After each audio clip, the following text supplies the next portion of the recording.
Well, good morning, everyone, and welcome to the Juniper Center Thrive Live, featuring conversations with guests to help clinicians and everybody else thrive and to normalize conversations about mental health. Such an important thing right now, and so many people are talking about it. So, today is actually a continuation of our special edition Thrive Live that we did on June 20th in celebration and recognition of the Juneteenth federal national holiday. And this idea came out of our Juniper Center Diversity Committee, and Dr. Karen Thames is the head of that committee. So I very much appreciate her being here today. And we talked about Juneteenth and the lingering trauma and impact of slavery and how that still is woven into the fabric of our lives right now, and that it doesn't just affect people of color, but whatever affects one of us affects all of us. It impacts everyone. And we just got to scratch the surface about race and culture and how it intersects with people's identities. So today we're going to look at that and the interplays in the therapeutic relationship between client and clinician, and how all of these things that are going on in the world right now are impacting everyone. So let me tell you about today's guests. We have coming back again, so appreciated, Dr. Cynthia Lubin-Lang-Tu.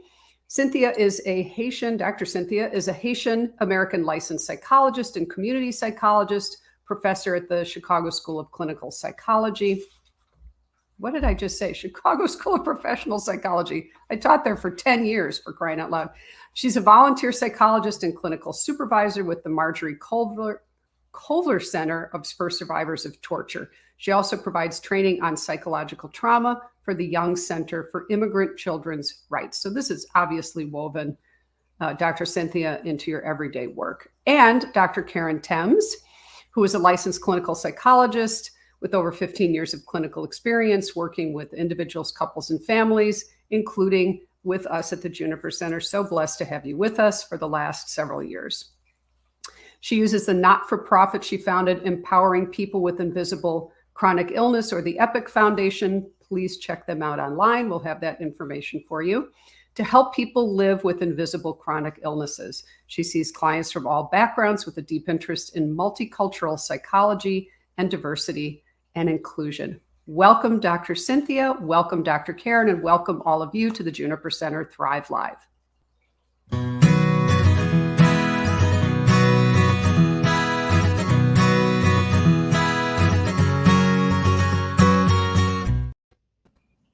Well, good morning and welcome back. Good morning. So nice to have you back. And this is such a treat for me because and Cool Gamer says hi. Thank you, Cool Gamer. Much appreciated. So I was going to say, I wonder if that's my son. I don't think so. He's not up yet, but definitely a Cool Gamer. Anyway, but I'm so glad we're back having these conversations. I just don't think we can have them enough. And there's so much going on right now in people's lives and women's lives, and again, what affects one affects all. And I think Dr. Cynthia and Dr. Karen, you really made that point last time when we spoke, that when we get into thinking this is about the other, we're missing it. If it affects this person, it affects me. And hopefully we can dig into that. But so, we're going to talk today about how this relates some clinically, because we do have many therapists who watch the show either at the time of airing or afterwards. But, again, we have folks who are not therapists. So we're going to try to make it something that's accessible to everyone. But why don't we start with, we talked about this idea of cultural transference and countertransference. So why don't we just start there? So Dr. Karen, would you mind kicking us off in layperson's terms? What is cultural transference and cultural countertransference? Because we all have it, right? Yes. What are we talking about? So thank you so much for having me again. This is a really important discussion.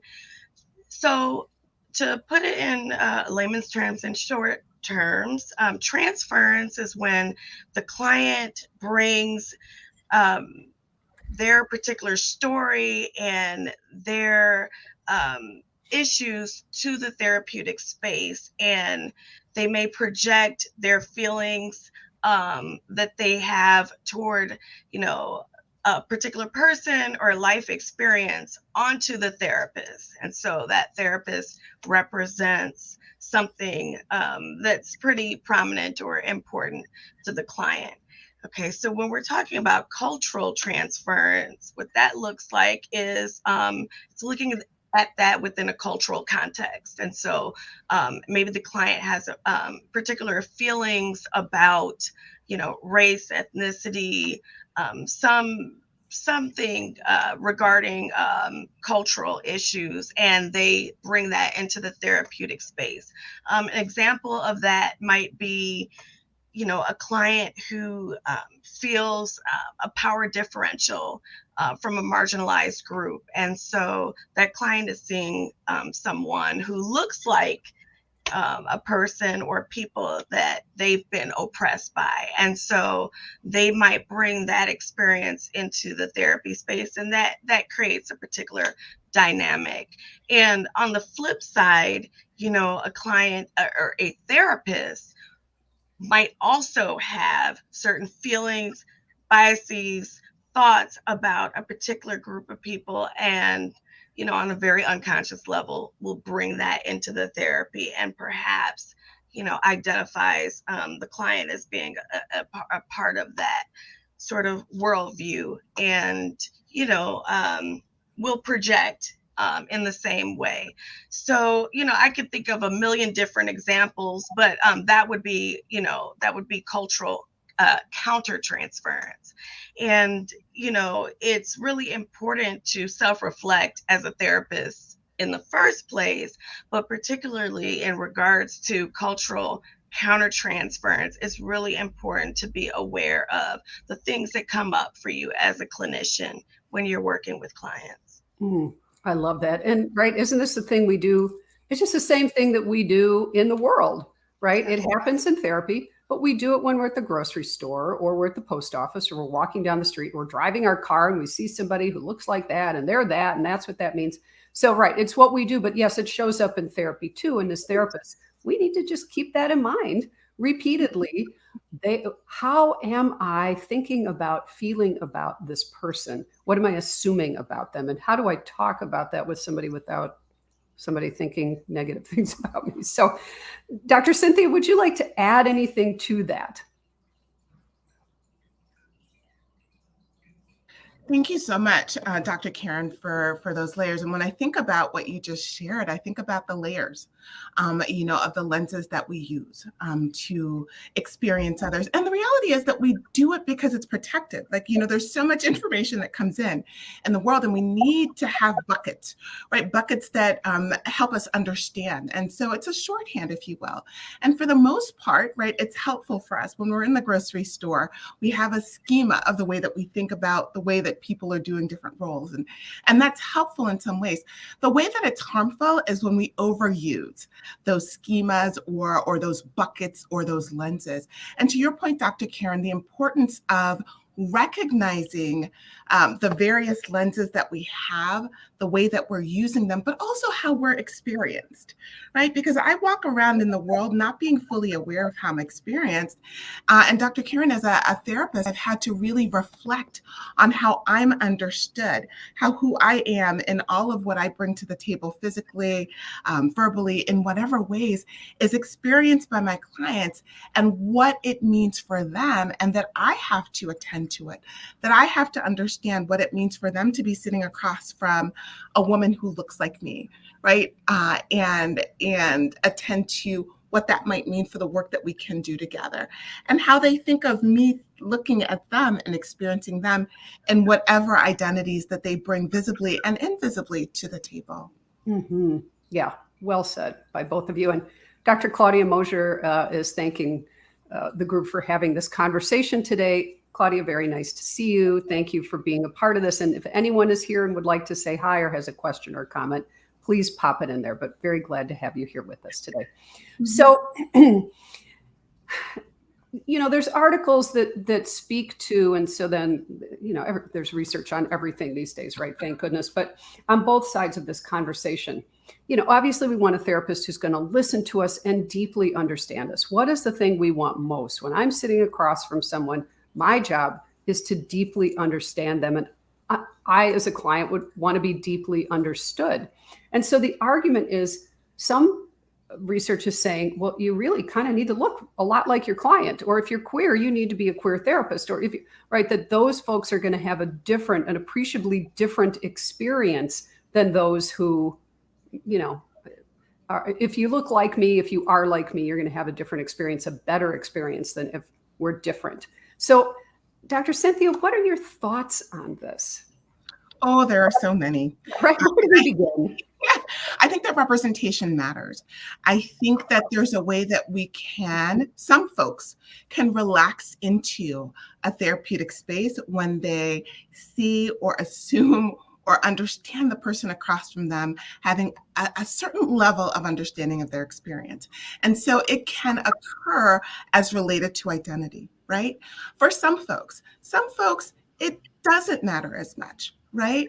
Who the person is across from them, if they're feeling seen, heard, understood for the salient identities that come to the table for them with the issues that are there. I'm so sorry to interrupt you, but can you say that again? Because as far as I'm concerned, that is critical. There are some folks who will overdo this about, I get you, I understand. So, but maybe Right. that's not their queerness isn't what's bringing them in. So it doesn't matter if you get them about that so Right. much. They're talking about not doing well in their relationships. Right. So can you just speak to that Yeah. again, please? Sorry to interrupt you, but that was To get into that a little bit more deeply, I think that the research varies broadly, and that's good. I think we should keep digging into it.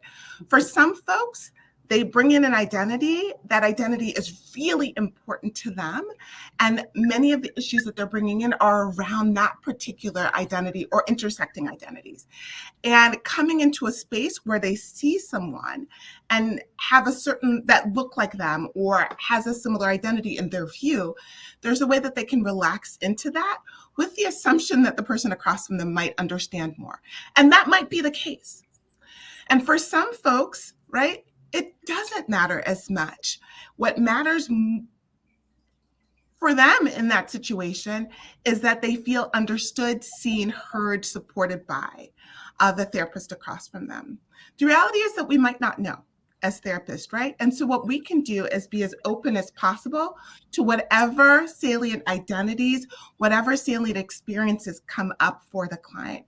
There are clients who have a particular affinity to me as a dark-skinned Black woman and have a lot of assumptions about my experience being mirrored in theirs. And they get to have that, right? And some of those are true, some of them are not. And there are some folks that I don't even know if they realize that I'm a Black woman, right? Because they're so immersed in what's going on for them. Either way, I have to keep peeling away and understanding the layers of showing up for them in the ways that they need me for me to show up. Having said all of that, right? For some folks it matters, for some folks it doesn't. There is a dearth of clinicians of color. There aren't enough queer clinicians. There aren't enough, right, groups for which identities for whom are really salient for folks in our field. And so I would say that we need more representation. We need more diversity of thought, perspective, of identity in the spaces so clients can have more choice. They can choose. They can enter spaces that feel right for them. And I think that that's what our field can do. Two things. Have more folks, right, who look like the folks who we want to have come in, and then also keep peeling away the layers that we have as clinicians and whatever identities that we have that might get in the way of really seeing and hearing our clients in all of the intersecting identities that they bring to the table. Yeah, right. Intersectionality, which we talked about last time, really understanding that. So, yeah. So, Dr. Karen, kind of along the same lines, in terms of where that intersection is between mental health and the therapist's identity and the client's identity, how do you find yourself navigating all of that? That is a lot to keep track of. And is there ever a time where you see yourself perhaps,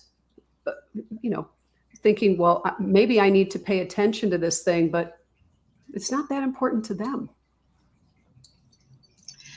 Yes, I would say that, that is sometimes the case. I concur wholeheartedly with Dr. Cynthia in terms of, the varying thoughts about how, identity plays a role, and how much that plays a place of importance in the client's life. But as you were talking, I was also thinking about, to your question, Dr. Margot, about our identities as clinicians and how that shows up as well, with the cultural countertransference, and if that is something that is always on the mind. And, I think I've had some recent experiences which have caused me to think that when I'm in a space of relaxing, in terms of being aware of my own identity, I get a reality check and it comes back up for me. So for me personally, I will say, yes, I'm a clinical psychologist, but it is a very, very, very prominent issue of the fact that I am a Black female clinical psychologist, because inevitably, for me at least, it will show up in some way, whether it's because I have a client who really feels like they identify with me as a Black clinician, or it's someone who it's clear that there are some sort of projected narratives about me being a Black woman, and that will show up in therapy. The other thing is that I'm very aware, I've become aware over the years of my racial trauma, and the things that I have gone through that have been traumatic experiences in my life outside of being a clinician. And so I think when that shows up in therapy, I think that can get triggered for me, and it's something that I have really learned is important for me to reflect on, to seek peer consultation on, and to really take care of myself, as well as take care of the client. Of course, not in therapy, but outside of therapy, so that the therapy experience is a positive one. Yeah, I'm so glad you're mentioning that, Dr. Karen, because of course, if someone says something right in front of you, and we have had some of our therapists of color talk in consultation about how somebody will say something like, well, especially during the George Floyd, I can't believe those people. And they're like, do you not see who's sitting here in front of you? And they don't. And what is that like? All of a sudden, as a human, you're erased. This is such an important topic. As a human, you're erased. As a woman, as you're erased. As a person of color, you're erased. And they don't see, you could be a log sitting in your chair. Somebody just, put a crash test dummy in your seat all of a sudden or something, but that's what happens because people are so in their own experience. So how would you recommend for all of us, Dr. Cynthia, that we manage that? Dr. Karen mentioned a few ways, but how do we as therapists, when we're getting triggered, which is going to happen, especially when you've had your own trauma around these issues, how do you manage? Yeah, right. Do you have like four seconds to answer that question? Yeah, right. So. Yeah, well, what I would say is you have great friends like Dr. Karen that you can reach out to and say, this thing happened, right? We had some really intense conversations, Dr. Karen and I, in summer of 2020. The pain that we were experiencing as Black women psychologists and being able to lean on each other, right, after 20 years of friendship and colleagueship was invaluable.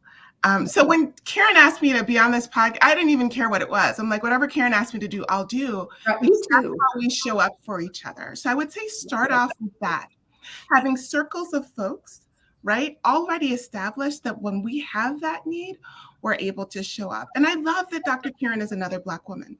But for me, it was also important to have a circle of folks that didn't look like me, right? And so, my friend Dr. Sherry Wang was texting me, are you okay? I'm like, I'm not okay.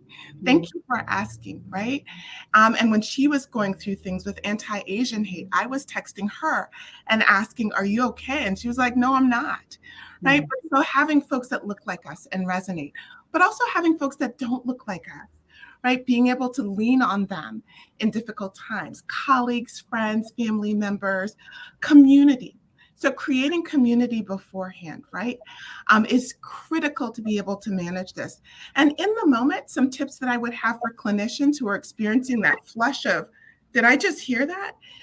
Is to notice, I'm a somatic therapist, to take a deep breath, notice what's happening in your body, use that container, put that thought, feeling, whatever it is in that container, and promise yourself that the good therapist in you, the good friend to yourself, will be able to return to that when it's time. And then focus on what's happening with this client. Why are they able to see you? Why are they not able to see you? What does that have to do with the therapeutic space? And move forward with that, knowing that you'll be able to care for yourself with your community of care, your circle of care, but also being able to gently attend to what's in that container that contains some of that pain and difficulty, right? And breathe and breathe and breathe and ground yourself through the session, right? And understand that this is a part of not just their process, but your process too, of deepening your own healing around your racial trauma, around my racial trauma. And for me, it helps to think of this as an opportunity for self deeper healing, right? If I allow it. So that's what I would say to clinicians who are in session. Yeah, right. And, people are going to show up as them into session as therapists, but, clients in particular, and that is their right. And then it's up to us to figure out how we're going to deal with us. And some folks might not even realize that their therapist will be having an experience, but it's our job to deal with that experience. So I love those suggestions. So I wish we had a couple of hours to do this morning, because there are such big things happening in the world right now. And it feels a little bit like the elephant in the room to not mention that. Yeah, right. Dr. Cynthia, as you take a breath, just like, so, yeah. So, right. Taking your own advice. So I just wanted to offer some space to be able to name and begin that conversation. And maybe that's another conversation we can have. But given some of the big things that are happening in the world, in our country right now, just even with what came down with the Supreme Court. And I really get it that people have, this isn't a political commentary. You are welcome, folks, to have whatever political affiliation you have. That's not it. This is just recognizing that for some, this is a celebratory moment. They are so thrilled. They're so relieved about some of these things that are coming down. And I will honor that, because everybody has a right to be honored. And for other people, there are big implications.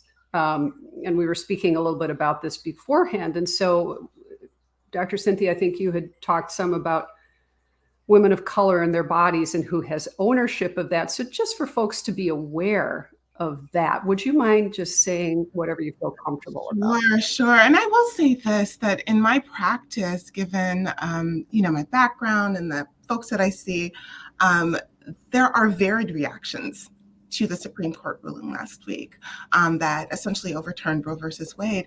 And part of my job as a clinician is to have a space that's open to any and all layers of reactions that occur, right? And to be open to all. And so I really appreciate that grounding, Dr. Margot.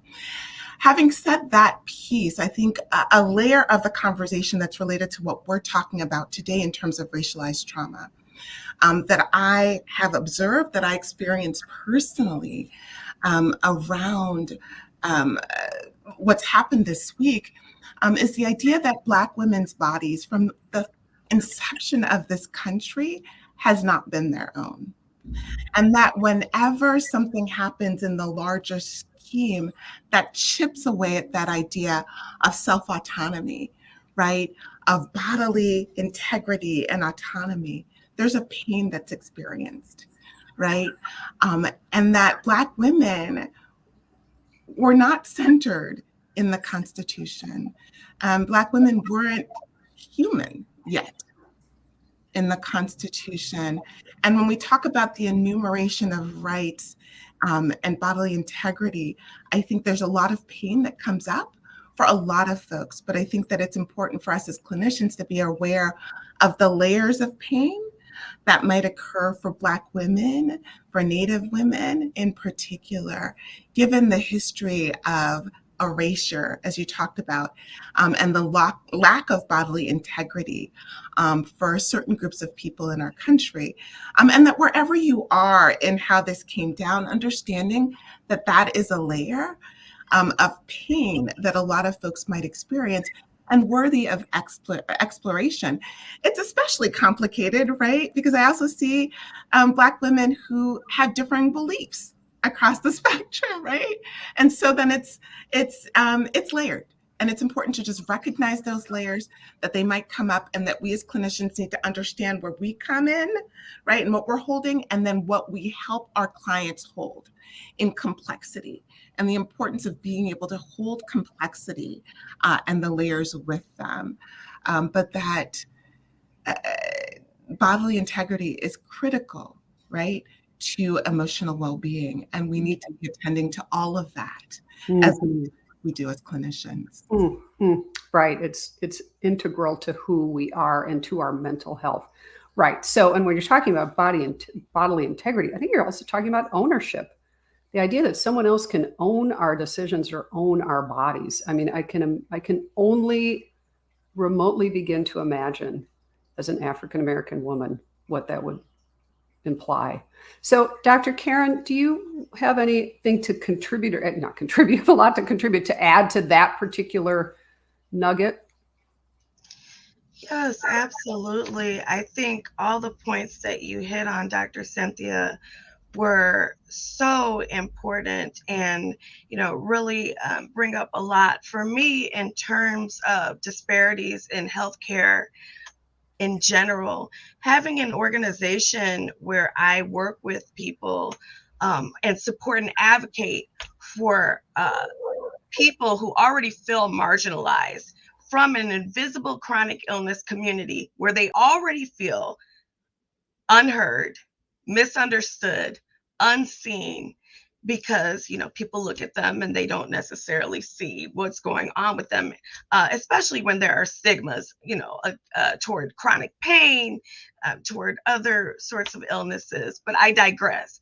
But having that experience and really seeing firsthand, and having my own experiences, but also seeing firsthand how people experience the world and the medical community, um, I really have come to understand that, certain people, especially Black women, because we're talking about that right now, especially feel marginalized and ignored. And, there is a lot of research that talks about, in particular, Black women and childbirth and the rates of, negative outcomes during or after childbirth for Black women. So that in particular is something that is just a very, like Dr. Cynthia said, a very layered topic. And for me as a clinician, that definitely is showing up in terms of the power differential and how people are feeling either empowered or disempowered in any space, let alone the therapeutic space. Right. Well said. I appreciate that. So, bottom line, when something like this comes down, as therapists, we need to be mindful of that historical perspective and those layers. I love that word. And Dr. Karen, to your point, is you're saying, well, guess what? There's also, I don't know that folks are even aware of the data about the number of African American women who die in childbirth still in the United States. It is unreal, especially when you compare to white women.